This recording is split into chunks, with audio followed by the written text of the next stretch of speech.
심판과 회복이라는 제목을 가지고 하나님의 말씀을 나누겠습니다. 세상에 많은 영화, 드라마, 소설 등에서 가장 많이 등장하는 이야기를 고르라면 불의에 대한 심판일 것입니다. 연휴 때에 와이프와 베테랑 2를 볼 기회가 있었는데요. 베테랑 1에서는 조태호라는 그런 확실한 악이 있었다면은 베테랑 2는 조금 다른 방향이 있더라고요. 스포가 될 수 있어서 더 이야기는 안 하겠지만 불의로 해결하라는 어떤 인간의 욕망은 어떤 영웅 심리까지도 경계해야겠다라는 또 생각을 하게 하죠. 인간은 누군가를 조정하고 위에서 군림하고 싶어 합니다. 모든 불의는 이런 구조 속에서 발생할 수 있다는 것을 고려해 보게 되는데요. 대표적으로 위와 아래를 구분하려는 사람들의 욕심은 바벨탑을 통해서 우리가 시각적으로도 확인할 수 있는 부분이기도 하죠. 다윗이 밧세바에게 욕망을 품기 시작한 장소가 어디였죠? 옥상이었다는 것을 떠올리면 또 그렇습니다. 우린 성경을 통해서 인간의 죄를 봅니다. 그리고 정의가 필요하다는 사실에 공감을 하죠. 정의에 대해서 십계명뿐만 아니라 세상의 법도 비슷합니다. 원론적인 도덕법이 우리의 내적으로 있다라는 거죠. 더 나아가서 이런 질문을 해볼 수 있을 것 같습니다. 왜 우리는 정의로움을 강조하나요? 바로 우리가 사회적인 존재이기 때문입니다. 이 사회가 균형을 이루기 위해서 사랑이 가장 필요할 테지만 잘못을 교정하고 정의를 실천하기 위한 심판도 필수적이죠. 건강한 공동체가 되기 위해선 심판뿐만 아니라 회복할 수 있도록 돕는 역할 또한 감당되어져야 하는 것이죠. 가정이라는 공동체를 우리가 생각해 볼게요. 아이가 게임 아이템을 사기 위해서 부모님 지갑에 손을 댔습니다. 그걸 안 부모님은 이 아이를 호되게 혼을 냈어요. 게다가 이제 핸드폰을 빼앗고 용돈을 줄였습니다. 심판을 한 거죠. 그런데 여기서 관계를 회복할 수 있는 어떠한 조치도 없이 그냥 그렇게 끝내버렸어요. 이 아이는 어떨까요? 공포심 때문에 부모님을 이제는 잘 따를 수 있을지는 모릅니다. 그러나 여기에는 회복이 없습니다. 심판에는 명확한 회복의 말과 행위가 필요한 것이죠. 하나님은 심판 후에 회복을 약속하시는 것을 우리가 보게 돼요. 하나님 나라도 마찬가지입니다. 우리가 어떻게 하나님의 나라인 천국을 누릴 수 있을까요? 심판으로만으로는 될 수가 없습니다. 회복이 필요해요. 하나님은 그렇기에 우리의 삶의 모델이 되는 것입니다. 오늘 말씀을 통해서 우리 모든 성도 여러분들이 이 심판에서 머무는 것이 아니라 회복이 무엇인지 한번 깨닫는 시간이 되어지기를 간절히 소망합니다. 아모스서는 유다와 우시아의 시대, 곧 이스라엘의 왕 요아스의 아들 여로보암의 시대에 등장하는 인물이죠. 여기서 보시면 이스라엘에 대하여 본 아모스의 말씀이라고 이제 소개를 하게 되는데요. 여기서 신기한 표현이 있습니다. 아모스가 전하는 말을 봤다고 이야기하고 있어요. 본이라는 동사를 사용해서 묘사를 하고 있는데요. 아모스가 하나님으로부터 받은 계시였음을 분명하게 하고 싶었던 표현이에요. 이스라엘은 성경에서 분단된 이후 남유다보다도 더 많은 죄악들을 저지른 국가로 등장을 합니다. 그래서 심판의 메시지가 성경 곳곳마다 나열되고 있다는 것을 확인할 수 있죠. 그러나 하나님은 단지 심판의 하나님이 아니시죠. 물론 정의와 공의의 하나님은 심판의 정당성에 대해서 이야기를 하십니다. 무엇에 대한 심판일까요? 오늘 말씀 보니까 더 직접적이고 구체적으로 봤을 때 사회적인 불의, 차별, 경제적인 불공정, 억압하는 자들에 대한 심판으로만 우리가 생각할 수 있을까요? 우린 더 나아가서 생각해 볼 필요가 있는 것이죠. 근본적인 심판의 원인, 원인이 무엇이었을까라는 질문을 우리가 던질 수 있습니다. 그건 바로 하나님과의 언약 관계를 깨뜨렸다, 어겼다라는 것이죠. 우린 더 나아가 하나님과의 관계를 올바르게 설정하고 있는지에 대한 문제로 더 나아가야 되는 것입니다. 먼저 우리는 아모스가 사역하는 시대의 배경 속으로 깊숙하게 들어갈 필요가 있습니다. 그 당시는 나라가 최고의 번영을 누리던 시기였어요. 가장 넓은 영토를 확보하고 있었고 당연히 경제적인 부귀영화가 있었습니다. 그러나 이러한 번영은 어땠을까요? 신앙을 버리고 하나님을 떠나 방탕한 생활을 하기에 충분했던 어떤 사회적인 흐름이 있었던 것이죠. 우리는 풍족할 때 어때요? 소중한 것을 잘 모르잖아요. 부족함 때문에 나를 의지하게 되기 때문이죠. 그런 때에는 교만하여서 누구라도 이게 위기인지를 잘 몰라요.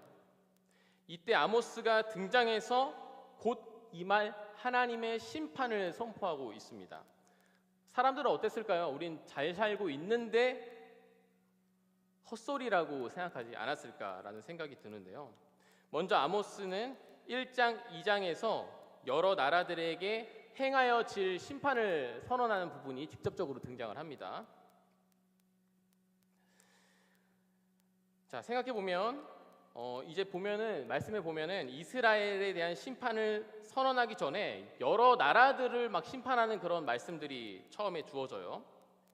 이방 나라 모두는 이스라엘과 전쟁을 벌였거나 적대적인 관계에 있는 나라들이에요.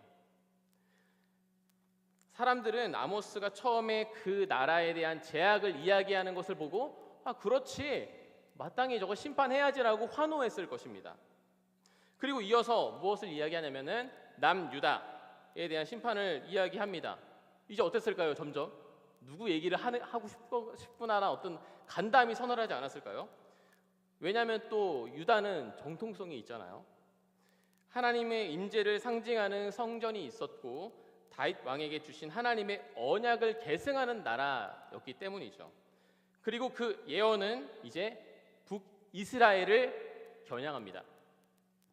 그 심판을 선언하는데요. 그들은 생각했을 것입니다.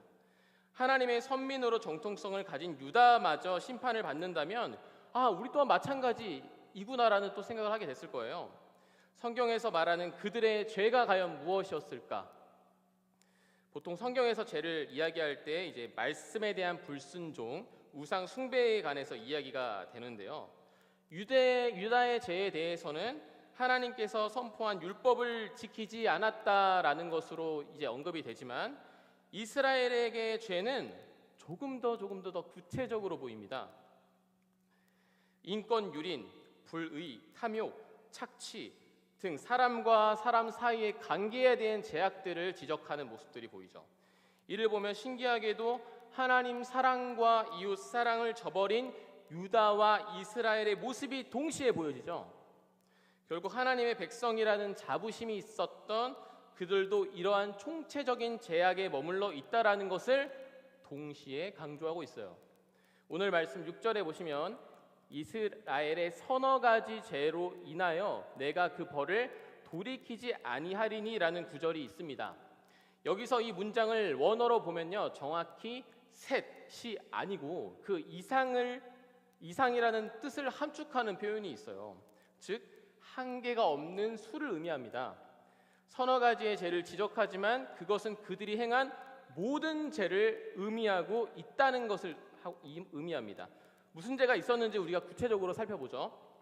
첫째는 사회적인 불의, 비인간적인 탐욕과 잔인함이 6절에서 지적이 됩니다. 이 말씀의 후반부에서 보시면은 팔다라는 동사가 있는데요. 문자 그대로예요. 사람을 종으로 파는 인신매매, 가난한 자나 무죄한 자를 노예로 팔아넘기는 어떤 잔인한 행위에 대한 고발이죠. 여기서 우리가 또 생각해 봐야 할 문제는 이러한 노예 제도가 당시에는 너무나 편만하게 깔려 있었다라는 거예요. 구약과 신약에도 노예가 있죠. 그런데 이게 나쁘다라는 이야기를 단지 하려고 하는 것은 아닙니다.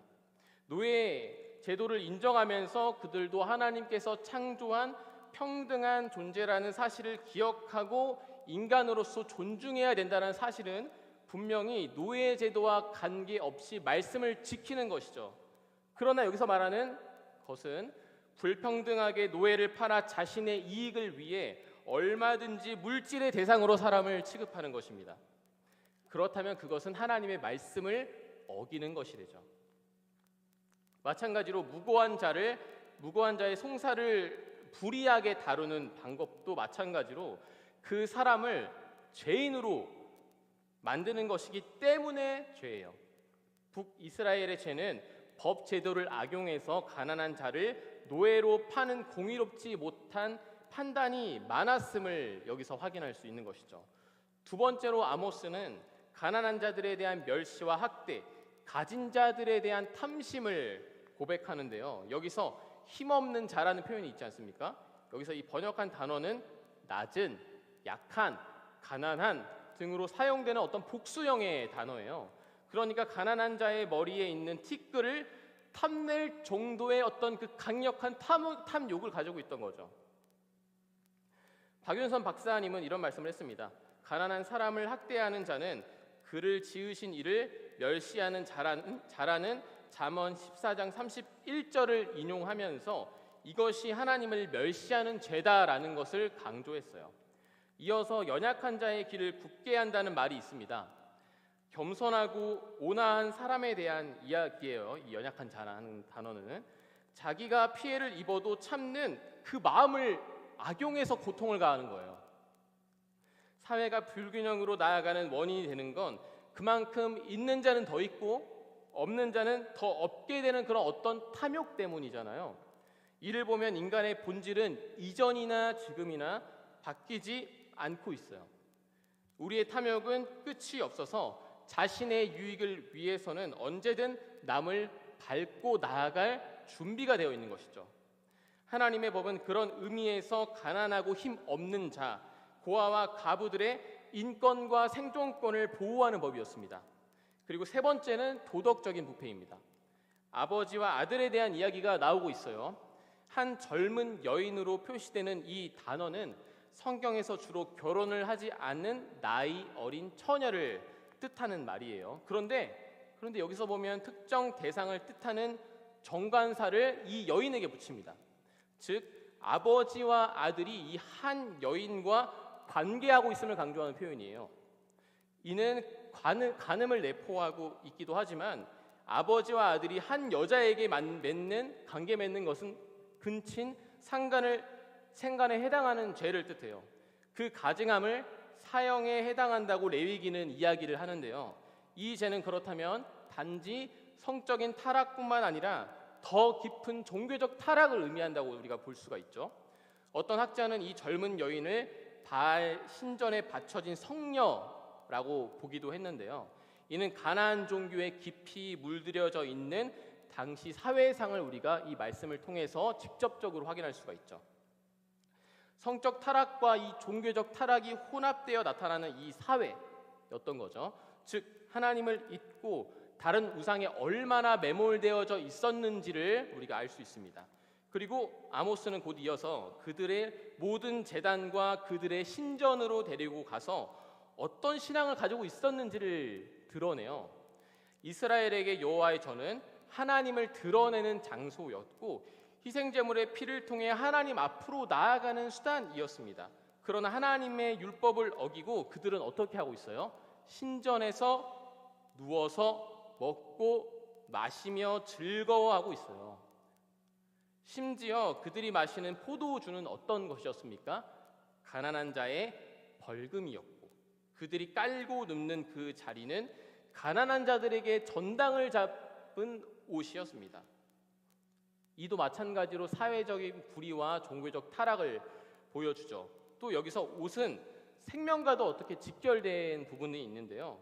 이스라엘에서 겉옷은 자신을 보호하고 생존을 위한 되게 중요한 수단이었어요.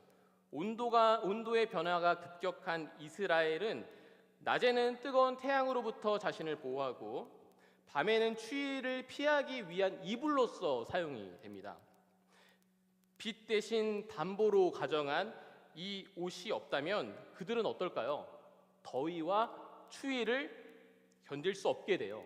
출애굽기에서는 만일 전당 잡은 경우가 있다면은 해가 지기 전에 돌려주라라고 말하거든요. 그런데 그들에겐 이러한 자비가 없습니다. 자신의 쾌락을 위한 도구로서 남을 이용하는 거죠. 아모스가 고발하는 6절에서 8절까지의 그 고발하는 죄는 도덕적 부정, 사회적 불의를 넘어서 이 하나님의 언약을 위반한 죄라는 점이 중요해요. 하나님께서는 내가 땅의 모든 족속 가운데 너희만을 알았나니라고 말씀을 하시는데요.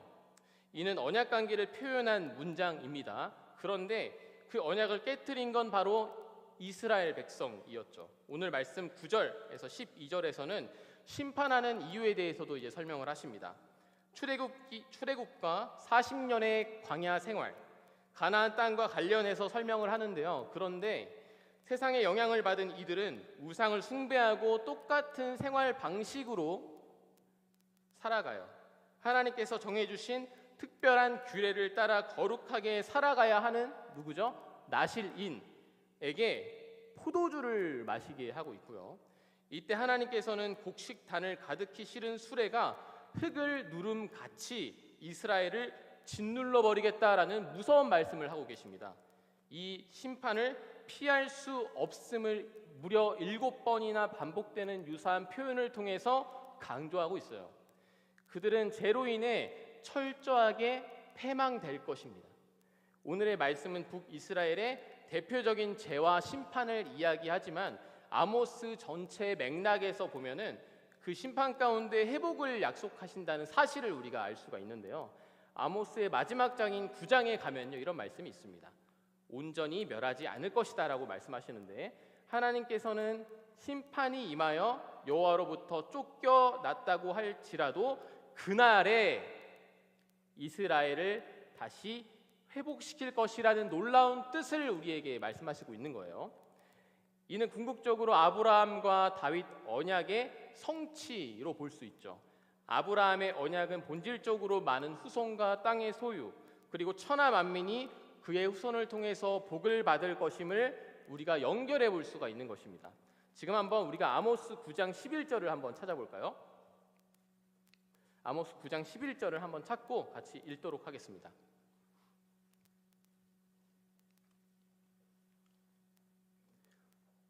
네, 아모스 9장 11절 같이 읽겠습니다. 시작.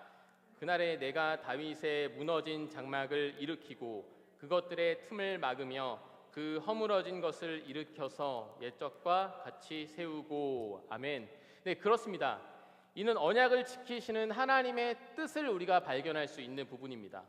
하나님께서는 이스라엘 그리고 우리를 거룩한 백성이 되기 위해서 택하시고 부르셨습니다. 성경은 단지 죄를 도덕적이고 어떤 사회적인 문제로만 정의하지 않습니다. 하나님과의 언약을 어긴 죄가 가장 큽니다. 하나님의 주권은 그래서 이 언약 관계가 굉장히 중요한 거예요. 출애굽기 19장 5절 6절에서는 언약을 지키면 제사장 나라 거룩한 백성이 된다라고 말씀하시기 때문입니다. 하나님의 역사는 이런 언약 가운데 운행되는 것이죠. 그건 바로 우리가 영원한 구원자이신 예수 그리스도를 믿는 믿음 안에서 더 나아가 실행되는 것이죠. 이 성경의 서사가 그런 언약 안에서 우리에게 계속해서 주어지고 있어요. 아모스는 그 하나님의 뜻이 보이지 않았던 그 암울했던 시대, 임박할 심판 속에서 하나님께서 또한 심판뿐만 아니라 회복하는 역사를 보게 되었습니다. 이스라엘이 선택받은 백성임에도 불구하고 온갖 죄악과 불의를 행하는 모습은 어찌 보면 이 시대와 우리의 모습과 비슷하기도 합니다. 우리가 부모님이 그렇게 하지 말라는 거 어때요? 막 하고 싶어지는 마음들이 막 생기잖아요. 부모님이 또 어찌 보면 부모님은 삶을 먼저 살아오신 전문가이시잖아요. 부모님 말씀 잘 들어서 안 좋은 경우가 별로 없잖아요. 하나님의 말씀도 마찬가지입니다.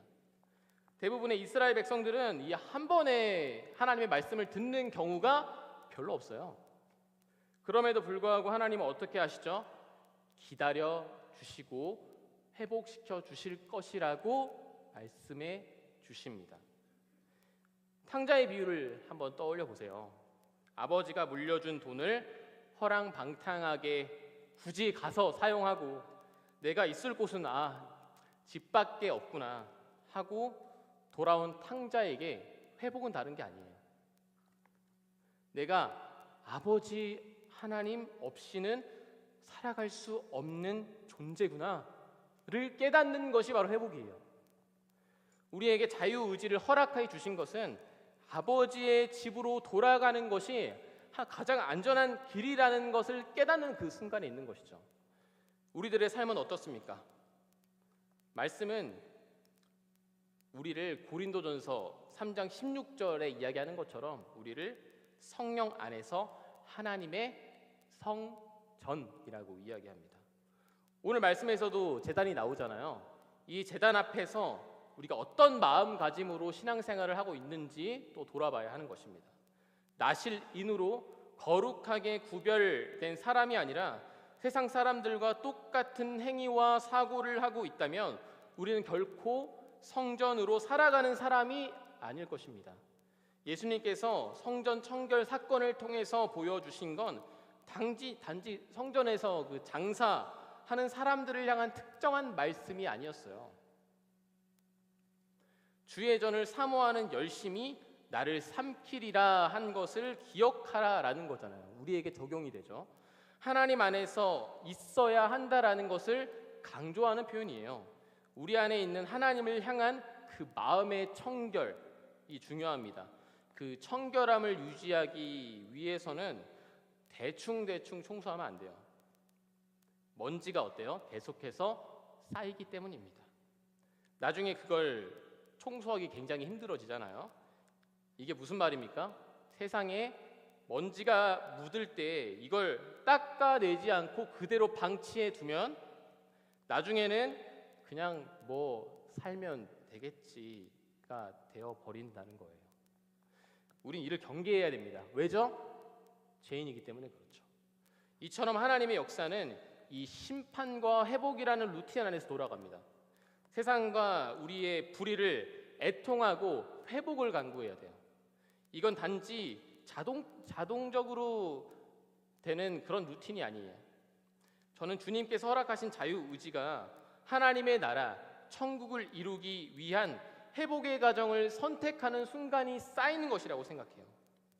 하나님께서 믿는 자에게 또한 회복을 또한 약속하셨습니다. 그러나 우리는 무너질 때가 있죠. 죄를 지을 때가 있습니다. 더러워질 때가 있어요. 그리고 심판이 두려워서 겁을 먹고 숨고 싶어질 때가 있습니다. 그럼에도 불구하고 우리는 어디로 돌아가야 됩니까? 하나님 아버지의 집으로 돌아가야 된다는 것이죠. 심판을 받아들이고 또한 회복의 길로 담대하게 나아가는 믿음이 우리에게 필요합니다. 그 길밖에 다른 길이 없다라고 주님께서 말씀하시기 때문이죠. 심판을 정직하게 수용하고 회개하며 주님께 돌아올 때 이런 회복의 역사, 약속하신 그 회복의 역사가 일어날 것을 간절히 소망합니다. 기도하겠습니다. 하나님 아버지 감사합니다. 오늘 우리에게 허락하여 주신 이 말씀을 통하여서 하나님의 그 엄중한 심판을 돌아봅니다.